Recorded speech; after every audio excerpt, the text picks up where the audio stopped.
Hi everyone, Kevin here. Today we're going to learn how to make a chart in Excel. Charts are a great way to visualize and analyze your data, and Excel offers a variety of different chart types. You have line charts, pie charts, pivot charts, and many more. We're going to start with the basics of creating a chart, formatting it, and then also modifying it. And we'll also cover some tips and tricks to make your charts more effective. Let's check this out. Here I am in Excel, and if you'd like to follow along today, I've included a link to this workbook in the description of this video. On this worksheet, I have all of this data for the Kevin Cookie Company cookie sales, and currently it's just in a table format. Now I could look at it and try to make sense of it to see what was the best month or what was the worst month. But I think it would be a lot easier to understand and also analyze if I inserted a visual. Say a chart. To insert a chart, highlight all of the data that you would like to analyze. I'll select the headers, the month and cookie sales, and then highlight all of this data down below.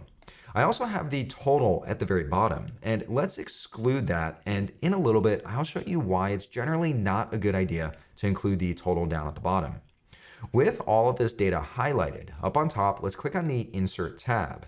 And right in the center, we have a category for charts. Over here, we have recommended charts. That's where Excel looks at the data that we've highlighted and it recommends the best chart for that data.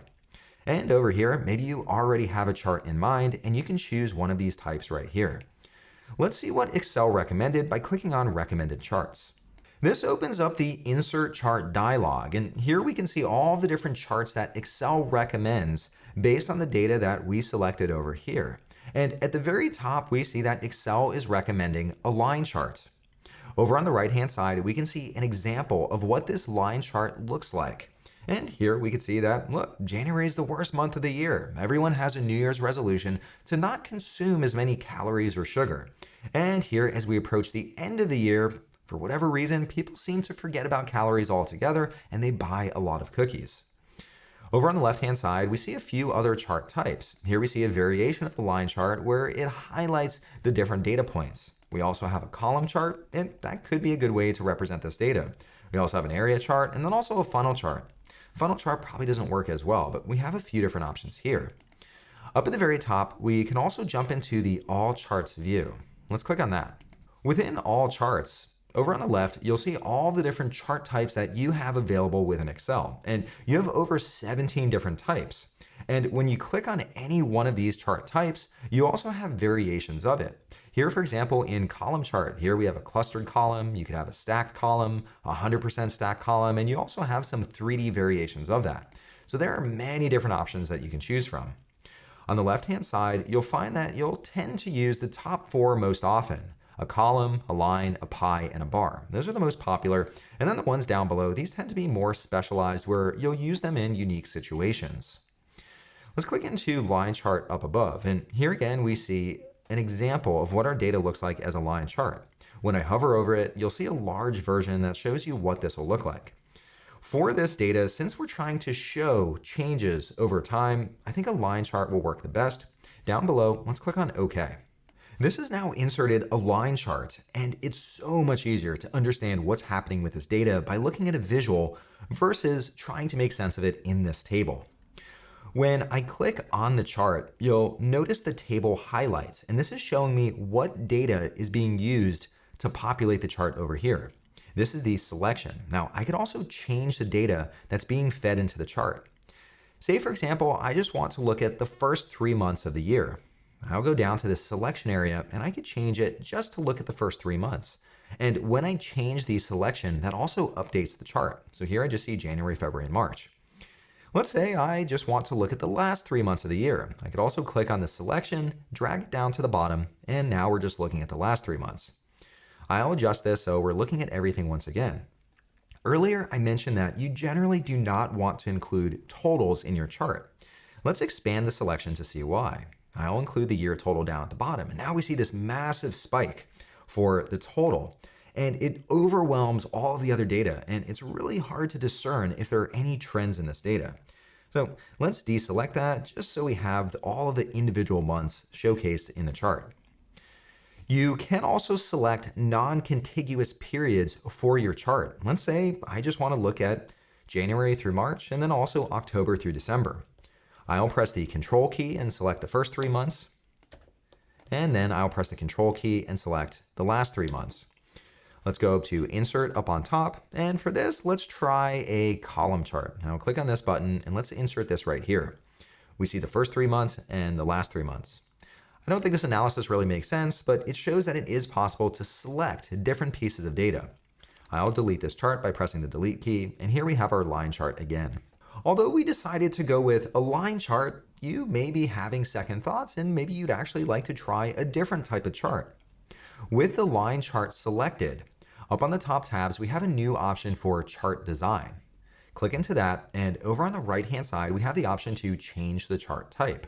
When I click on this, that again opens up that dialog where we can choose from any one of these types of charts. Let's say, actually, I want to go with a column chart. Now select this option, and then click on OK, and that changes the type. Now that we've inserted a basic chart, next I want to show you a trick that'll help you make charts fast. Select the cookie sales chart, and then let's press the Delete key to remove it. Now don't worry, we'll get it back very, very fast. Over on the left-hand side, highlight all of the data, and instead of going up to Insert and selecting the type of chart, instead on your keyboard, press the Alt key together with F1. And check that out, we now have a chart on our sheet again. That was really easy. By default, using that shortcut key combination inserts a column chart. But let's say maybe you want that to be a different default. Up on top, let's click on Change Chart Type. And let's say that maybe instead of a column chart, you want it to be a line chart. Let's click on Line, and right up here, let's say we want this to be the default. You can right click on it, and here I can set that as the default chart. I'll select that, then let's click on OK, and this has now changed it to a line chart. Let's now delete the chart one more time, and let's look at yet another shortcut key that you can use to very quickly create charts. I'll highlight all the data over here on the left, and this time let's press the F11 key, and this inserts a chart. Here we see that by default it used a line chart because we set that as the default. This is now on its own separate worksheet, and it's not alongside the data. Maybe you prefer this view, so that's another shortcut key that you have available to you. But I'd rather have it alongside the data. Up on top within the Chart Design tab over on the right-hand side, you can move the chart. I'll click on this, and currently it's on a new sheet, but let's move it to this line chart sheet that we were previously on. I'll select that and then click on OK, and here we have it alongside our data again. Next, I want to start modifying my chart, starting with the title. Up on top, it says Cookie Sales, but I'd like to be a little bit more specific. Instead, I'd like to say Kevin Cookie Company Sales 2026. To edit one of the elements on your chart, you can simply click on it, and here I could highlight all of the text, and I'll delete that, and in place of it, I'll type in Kevin Cookie Company Sales 2026.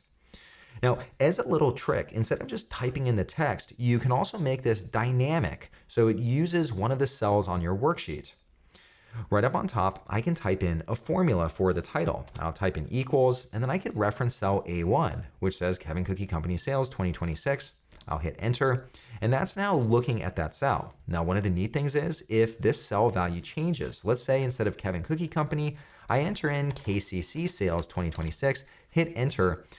Over in the chart, you'll see that it automatically updates based on the value in that cell. It's a neat little trick. Looking at the chart, it's not quite clear what this number refers to. Is this the revenue? Is it the number of cookies sold? It would probably help to clarify that by maybe including a label here or an additional chart element. I'll click on the chart, and over on the right-hand side, we see these 3 different squares, and up on top, we have a plus icon. Let's click on this. This allows us to add different chart elements. You could turn on or off any one of these different categories. And if you're ever unsure of what something is, you can simply turn it off to see what happens. I'll turn off the axes, and that's important information to show, so I should probably turn that back on. Now, I want to include a label alongside this vertical axis. So right here, we have axis titles. That sounds right, so let me check this box. When I check this, this adds a title under the date and alongside the numbers. I think the date's pretty clear what that is, so I don't think I need that down there. Now, when I hover over axis titles, we get this icon, and when I click on this, this gives me additional options. And here we have a primary horizontal and primary vertical. Now, I think these are pretty clear, but if you're ever unsure of what something is, again, you can simply turn it on or off to see what it does, or you could also hover over the different elements. When I hover over the date, here you see that this is the horizontal axis. We get that little tooltip. Or here, when I hover over the numbers, we see that that's the vertical axis. So I want a label next to the vertical. So over here, let's turn off the horizontal, and now I just have a label here. Just like we did with the title, I could highlight all this text, and here, this is the number of cookies sold. So now I have that label there. That looks a lot better. I want to add one more chart element that shows a trend line. I'll click on the chart, and let's go back to that plus icon. Here I see all those different chart elements. And down at the bottom, there's the option for a trend line. When I hover over it, it shows me a sample of what it'll look like on my chart. I think that's a good addition. I'll check this box, and that's now included a trend line. Underneath the plus icon, I also have other options. For example, I could change the chart style. And just like with the different elements, I could hover over and see what change it'll have.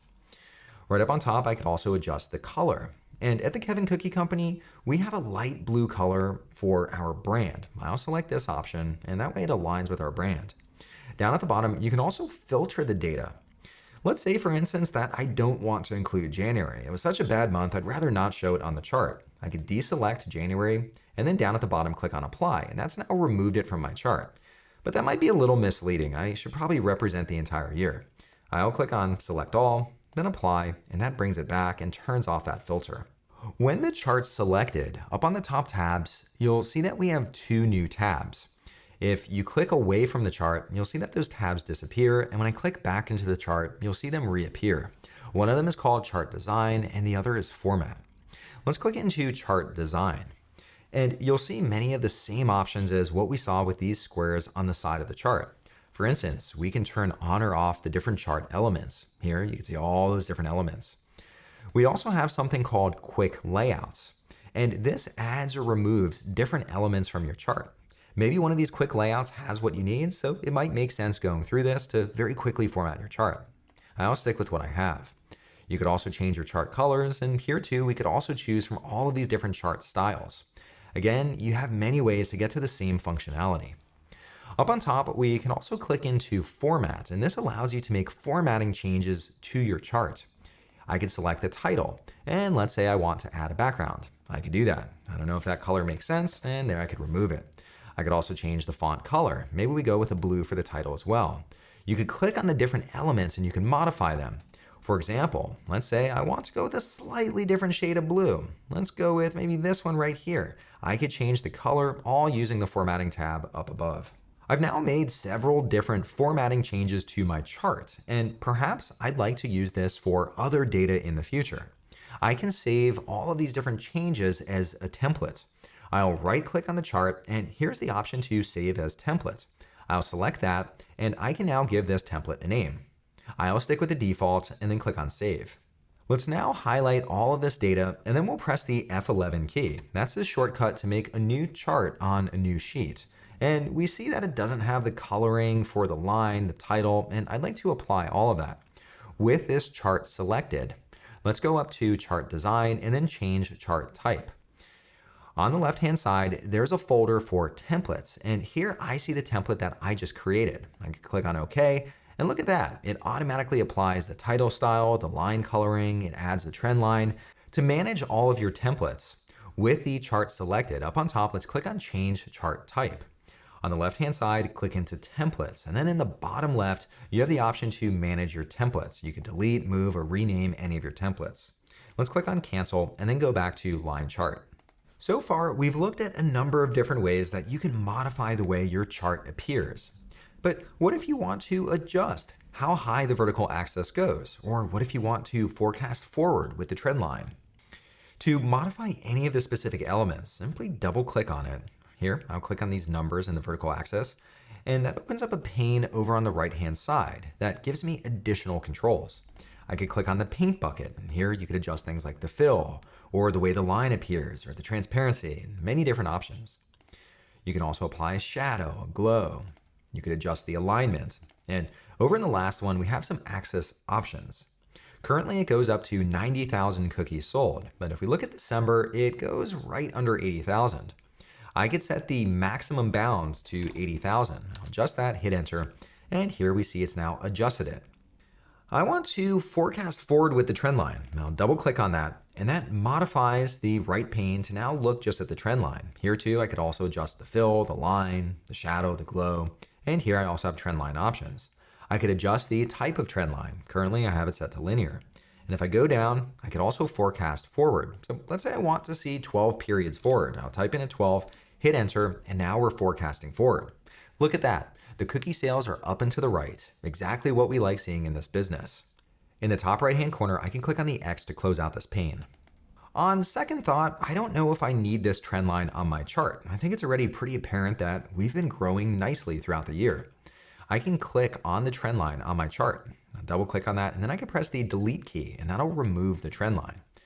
Alternatively, I also could have clicked on this plus icon, and I could remove the elements here, but I think delete's just a little bit faster.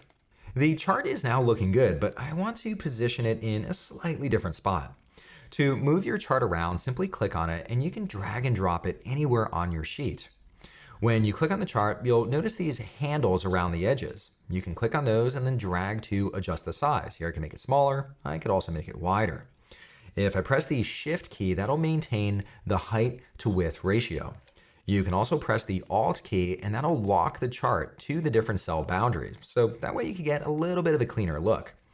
One thing to be cautious of when you make, say, a line chart smaller or less wide, it makes changes look more extreme. And here, if I make it a lot wider, it'll make changes look less severe. So just keep in mind that the way you position and lay out your chart can very much affect the way people interpret the data within the chart.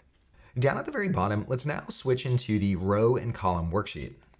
On the row and column worksheet, here we see 4 different cookie types and the associated sales over 6 months. Let's press Alt F1 and that'll automatically insert a chart. And here we see all of the cookie sales grouped by month.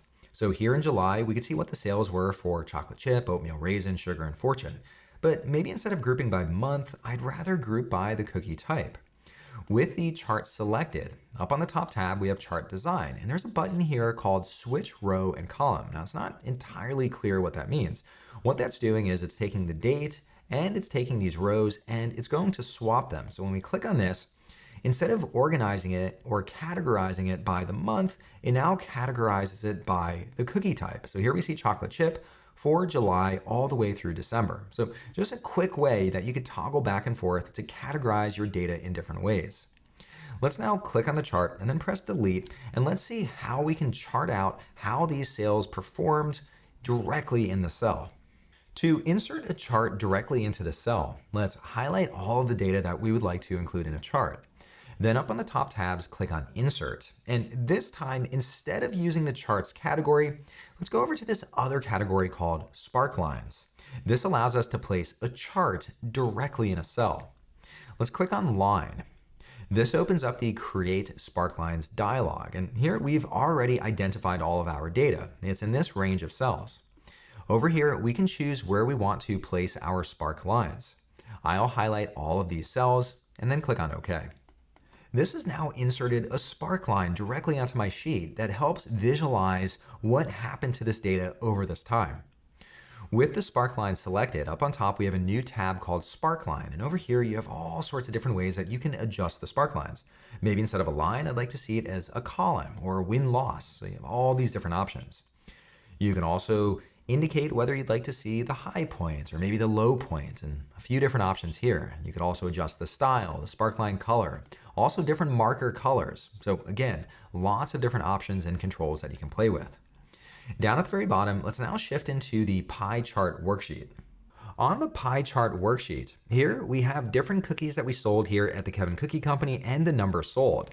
But just looking at this table, it's hard to get a sense for what part of the whole each cookie type made up. So was chocolate chip more than half, less than half? It's hard to tell, but I think a pie chart can help us with this. Let's press Alt F1 and that inserts a column chart. But this doesn't quite answer that question. So with this chart selected, within chart design, let's click on Change Chart Type. Over on the left-hand side, let's click on Pie Chart. And here I'll stick with the default and then click on OK. So here we have a basic pie chart. But which one is chocolate chip? Which one is oatmeal raisin? I could hover over and I get a tooltip that tells me that this dark blue is chocolate chip, but other people won't know that. Up in chart design on the left-hand side, let's click on quick layout, and I could test out a few of these different quick layouts to see if this provides the information that I need. And here in this first design, I think this one works well. Here it places the name and the percent directly on top of the slice. Now the color is probably not the best. I could click on this. Let's go up to format, and I'll change the font color, let's say to white. I think that's a little more readable. So there, you could use a pie chart to effectively communicate the part of a whole that each individual item makes up.